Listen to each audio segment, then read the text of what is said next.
Olá, meu nome é Sinara, sou professora de língua portuguesa e hoje nós vamos estudar a continuação do conteúdo da aula 5, frente 1, do Hexa, pertinente ao terceiro ano. Conteúdo, processos de formação de palavras. O primeiro processo de formação que nós vamos estudar é o de derivação. Isso pode acontecer quando nós inserimos morfemas, quando a palavra reduz a palavra derivada, né?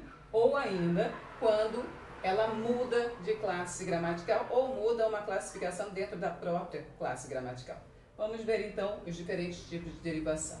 Prefixal, pelo próprio nome já diz, também chamada por prefixação, nós inserimos a palavra existente um prefixo. Então, exemplo, leal transformou-se em desleal.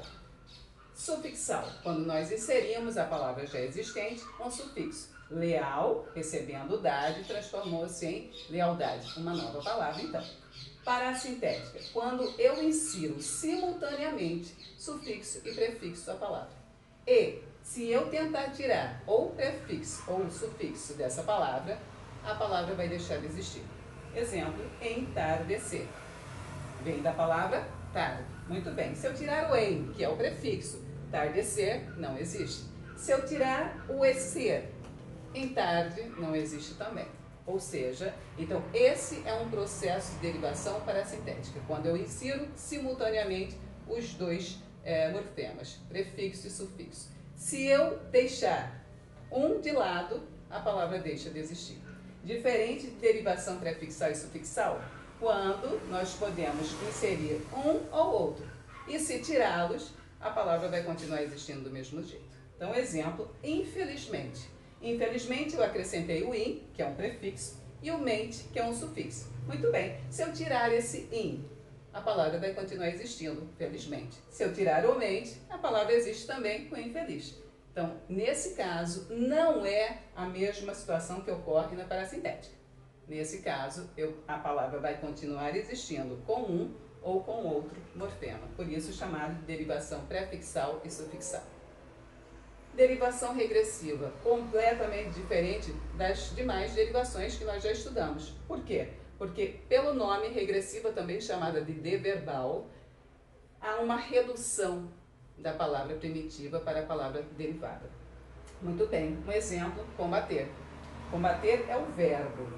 Quando ela se transforma em substantivo, nós criamos uma palavra, ou seja, o substantivo é o derivado. Então, nesse caso, quando ela se transforma em substantivo, percebam que há a ausência do R. Então, se nós formos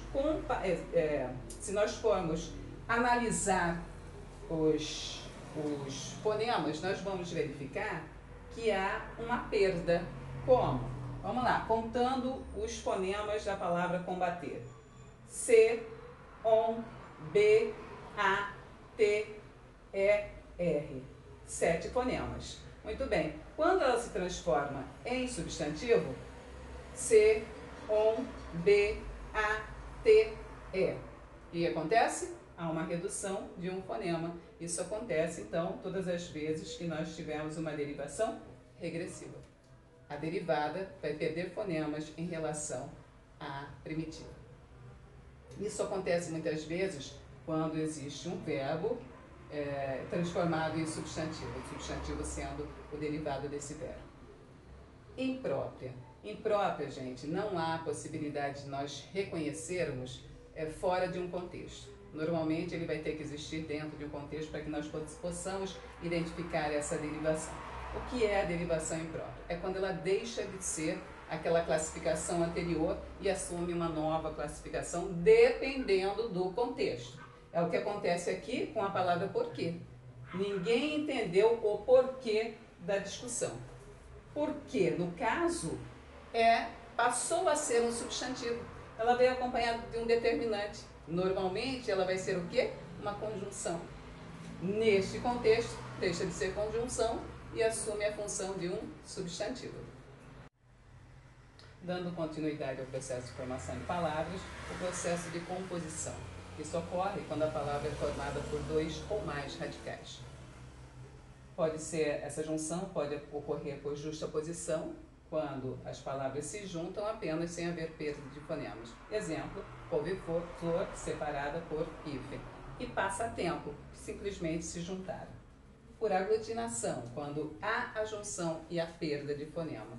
Planalto é a junção de plano alto, ou seja, perda do O. Embora é a junção de em boa hora. E aguardente é a junção de água mais ardente, ou seja, perda do A.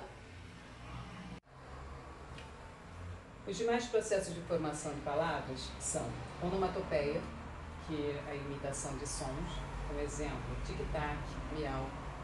Abreviação vocabular, que na verdade é uma redução de palavras já existentes, palavras maiores. Extra, de extraordinário. Cinema, de cinematográfico. E ainda dentro dessa redução há o cine também, que é usado. E lembrando que nós não podemos confundir abreviação vocabular com a abreviatura. Por quê?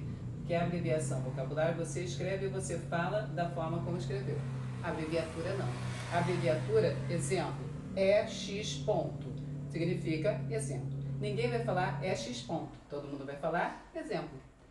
Obs ponto. Observação. Ninguém vai falar obs ponto. Não é? Então, quando você reduz letra, mas na hora você pronuncia como se fosse a palavra toda, isso é uma abreviatura, que não se encaixa com um processo de formação de palavras. Não confundam, então, a abreviação vocabular, que é a redução de palavras escrita e falada da mesma forma, com a abreviatura, que não é um processo de formação, é apenas uma diminuição de letras.